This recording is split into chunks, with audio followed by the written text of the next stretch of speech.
Do you have a history of attracting narcissistic relationships? Do you have a history of being codependent in your relationships? In this video, I'm going to explain why we become codependent, specifically on why we become codependent on narcissists, because it can be a little bit different.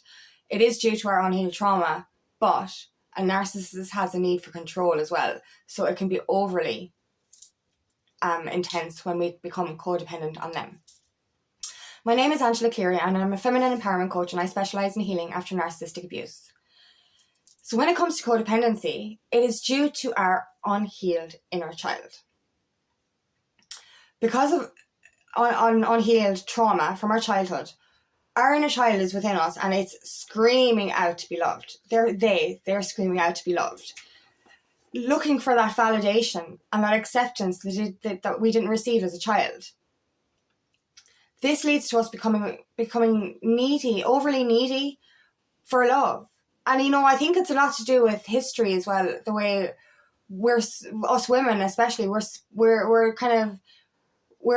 learned that we are inherited this belief that we need to be protected.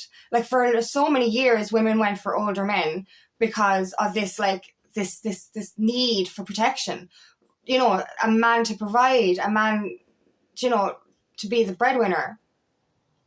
But because times have changed, and that's an unhealthy dynamic anyway. I've had older men and they're toxic. Well, the ones I've been with are fucking toxic anyway. But this unconscious need for protection, this unconscious need to be loved, this unconscious need to not be alone. And I stayed in relationships a lot longer than I should have because of codependency, because I was afraid to be alone, because I thought I needed to be protected, because I felt I needed to be loved. And I didn't understand this until I understood that it was my inner child that needed to be loved. My mother left when I was a toddler, so therefore I spent my whole life unconsciously thinking that I wasn't deserving of love.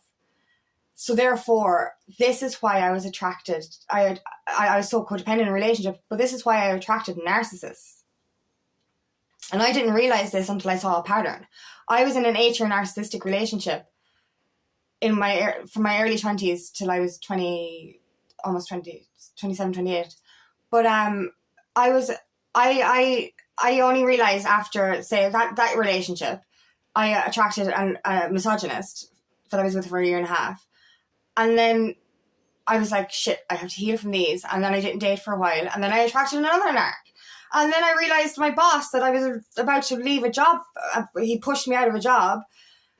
I realized he was a narc. And then I was like, oh my God, I've been surrounded by narcs my whole life. I've been attracting narcissists my whole life. Why the fuck is this happening? The reason it was happening, I discovered, was because of my unhealed childhood trauma. We have a tendency, because of our unhealed trauma, to attract toxic relationships. It's also, I think, as well, because of the image of love that we have probably seen in our childhood as well. Like I never saw a healthy pattern of love growing up. I just didn't. It was toxic. So therefore, my image of love was toxic. So therefore, between my unhealed inner child and my image of, unhealthy love, this is why I attracted the narcissist in the first place. And because of those unhealed traumas as well, this is why I became codependent. But when it comes to the narcissist, it is a lot easier for us to become codependent on them because of their need for control. This is what makes the narcissist feel alive, is this need for control. They will control every aspect of your life. They will change you into something that you're not. They will create a little puppet for themselves so that they can dictate your whole life and, steal your personality effectively. Take away every life force essence that you have, all your energy, all your will. Take it for themselves so that they can feel high or superior, and literally control every aspect of your life.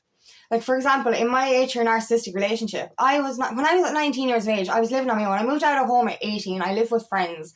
I lived on my own at 19. I was an independent girl very early. But when I got into this 8-year relationship, I lost all control of my brain. Genuinely, I turned into a childlike version of myself, but a childlike version with no fucking brain. You know what I mean? I forgot how to cook. I forgot I could do DIY. I forgot that I had a brain. Because anytime I spoke, my narcissistic ex used to interrupt me and tell me my opinion didn't matter because I was too young. He was 17 years older than me as well. And an alcoholic, so that didn't fucking help things. But anyway, he stopped me from believing in myself. He stopped me from speaking my truth. He stopped me from... He made me go from being a bubbly, hyperactive, little bit quirky girl to being a very, very quiet shadow of myself. I barely spoke.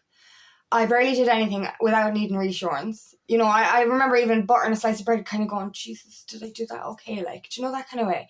Really losing all sense of self. And this adds to, like, my inner child was already wounded, unknowns to me at the time. And because of his treatment, because of his verbal abuse, I got smaller and smaller and smaller and smaller and smaller. I don't know if you've seen the movie Trolls Band Together, but you know when they tried to steal the troll's essence, they tried to steal his song, like, and he's literally at the end and he's almost close to death. Like, this is what it's like when you when a narcissist will steal your shine. When we become so codependent, and it wasn't just that relationship either. I became codependent on my other relationships, but you can also become codependent on toxic friends and family members. Like, my dad got to a stage where he was he turned into an energy vampire, and towards the end, I was like the troll in that movie. I was that close to completely giving up on life. I was that close to having no energy, no life force, no will to live. You know what I mean? My passions were gone. And that's the thing with any narcissistic relationship, whether it be friends, family members, or romantic, you actually lose the will to live. You lose all your passions. You lose all your ambitions. This is what they do so that you become so dependent on them. You know what I mean? Like, they do this on purpose. Like, I don't know if it's conscious, because they have a disease. Like, this narcissism is a fucking disease, and they think that what they're doing is normal. Do you know? So they're not actually actively. I don't think they know. I don't know. The way they fucking take, their brains are fucked. But anyway, sorry. But like, literally, they make you so dependent on them so that you won't leave them, so that you can't leave them. And that's the thing. It's about, you know, they get you so, and they get you so self-conscious in yourself that you lose all life force, you lose all passion, you lose all inhibition to do anything, so that you can't seek outside of them for love. That you think that no one will ever love you except them. You think that this kind of love is healthy, and they will literally verbally abuse you continuously to make you feel smaller and smaller. My ex called me a fat, useless cunt for most of our relationship. Anytime we argued, he made me feel like shit. He really did. I cried so much throughout that relationship. It was toxic. It was so bad. You know what I mean? Like, I didn't even know. That's the hard part. They take away all sense of you, and you become so childlike and dependent on them that you don't even know what's going on. And this childlike version that they created is in love with them, because that's what you think love is. You think the way they're treating you is love. You know what I mean? Because they do everything for you. But they're not doing everything for you because they care. They're doing everything for you so that you can't leave and be independent again. You know, and I had to suffer a massive trauma and go to counselling for that trauma for the therapist to tell me that he was a narc and that I should leave that relationship. And I was just like, she said, she didn't say I should leave it. She wasn't like that. She encouraged me that this wasn't healthy. And I was like, how I'm here 7.5 years. How am I ever going to, I was shaken when I used to think about this. How am I ever going to fend for myself again? That's what I was thinking. I was near 27 years of age, and I was like, How do I live on my own again? I lived on my own at 19, but I was so petrified of living on my own again because I'd become so codependent on this man for doing absolutely everything practically. Do you know what? I used to do the cleaning. That was probably it. And he used to make me do the gardening and all the hard work. But he used to do the cooking, and I'd actually forgotten I could cook. I genuinely forgot I could cook, and I forgot I could do DIY. It's fucking crazy. I actually forgot I had a brain. And like, I am quite intelligent. And I look back in my 20s and I was like, I could safely say I was stupid throughout that relationship because he had made me lose all of my brain, really. Like, if you leave a car idle, it's going to stop working. You need to use something. You need to fuel something for it, like a fire as well. You have to fuel it for it to become alive. If you're not fueling your brain, it's going to go dead. And I saw that in my 20s. I literally lost my brain because he wouldn't let me use my brain. That's what they do. They take control of you to such an extent that they will not allow you to use your own mind or your own abilities because they want you to need them and not seek outside for anything else. They will isolate you from your friends as well. This is what they do. And like, you know, I remember even like he stopped me from working as well, like, and anytime I did go for a job interview, because of my lack of self-worth, due to my childhood trauma, but due to how he treated me, obviously the interviews didn't go well. So this would deplete me more. But even if I had an idea to do something else or did actually get this kind of hope or ambition for life, he would laugh at me, you know, and kind of make me go back into my box again. Like, so, you know, I completely lost all sense of self. But at the end of the day, this does stem from my unhealed, wounded inner child. That childhood trauma that I went through is the reason I attracted the narcissist in the first place. So this is how we need to understand. We need to first understand that we have this pattern, that we have this pattern of attracting narcissistic relationships. That's the first wake-up call. And then we have to ask ourselves, why? Why did I attract these kind of people in the first place? What is within me that is unhealed that I attracted this kind of toxicity? Then you will understand that it was your unhealed inner child, firstly, and that unhealed inner child's need for validation and love. And this, as I said, is not just romantic. We can become codependent on parents, on friends, after a hard time. So for example, like when in 2021 I had to leave a really great group of friends because it was part of my healing journey. And then I attracted another narcissistic boss. So I was really, really, really, really low. So my abandonment wound was triggered. My inner child was very, very vulnerable again. So I actually became codependent on my dad. And I started spending too much time with him. And he started to suck life force energy out of me. And this depleted me again. We become codependent due to past trauma. So it's not even just, for one, we can have our past trauma from our childhood. Then we go into these relationships or friendships and they break down. This will re-trigger our inner child wound. And then the next relationship we get into, we'll attract toxic, and then we will get more depleted because we become codependent on a toxic energy, an abusive energy, and this will wound our inner child even more. So then we break free from that, and more than likely then the next one is the fucking parent that we become codependent on because we move back home or we end up spending so much time with them because we're isolated in a sense. So therefore, because of the toxic traumas from childhood, on top of the toxic traumas from past relationships, on top of the toxic abuse from past relationships, we end up becoming codependent on friends and family because of this re-triggered inner child wound.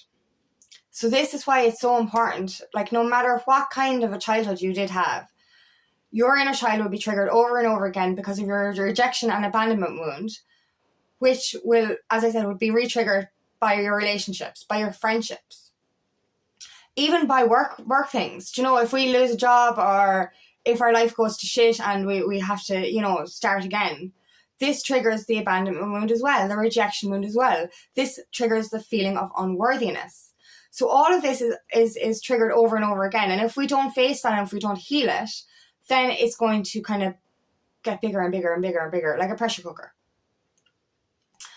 And then all of that will lead us to become codependent again, because we're not healing that inner child.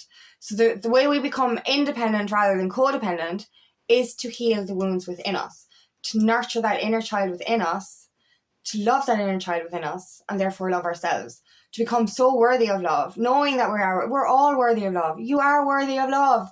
Being human is what makes us worthy of fucking love. It really is. You know, this unworthiness of love is fucking bullshit. We all deserve to be loved. We all really, really do. But we mainly deserve to be loved by ourselves. For most of my life, I couldn't even like myself. I didn't like who I was. I could barely look in the mirror. But when I reparented and loved my inner child, I love myself now. I genuinely found that love within myself by reparenting and loving my inner child. So that's where it starts. It starts with that wound. It starts with that core abandonment, rejection, inner child trauma. Then it starts by healing the layers of the trauma that were added to throughout our toxic relationships. And this will help us to break away from codependency and become independent. And we want interdependent relationships where we can get into a healthy relationship where both partners are equal and both partners are independent together, in a sense. Do you know what I mean? This is what we strive for. But it all starts with you. It starts with recognizing the pattern, recognizing that we become codependent, especially on narcissists, because of their control and because of our unhealed childhood trauma, our unhealed inner child within us. So start with that. Start by healing her. Start by healing them.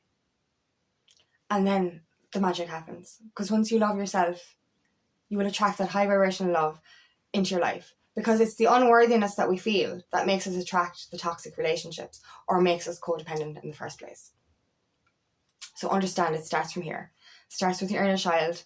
And then after that, when you're loving yourself again, you can attract in that high vibrational love in all areas. And you won't become codependent anymore. Because you'll be so happy and independent within yourself that you don't need to seek outside yourself for a validation. But that you want it. You don't need it, but you want it. And then you'll get it. You'll get the love that you deserve. You'll get the happy, healthy, high vibrational love you deserve when you love yourself and heal those wounds. So thank you so much for listening today, and I really hope this resonates. If it does, please like and share, and please subscribe to my channel so I can reach as many people as possible. And if you would like help in your journey, please book me for a discovery call today, and I would love nothing more than to help you on your path.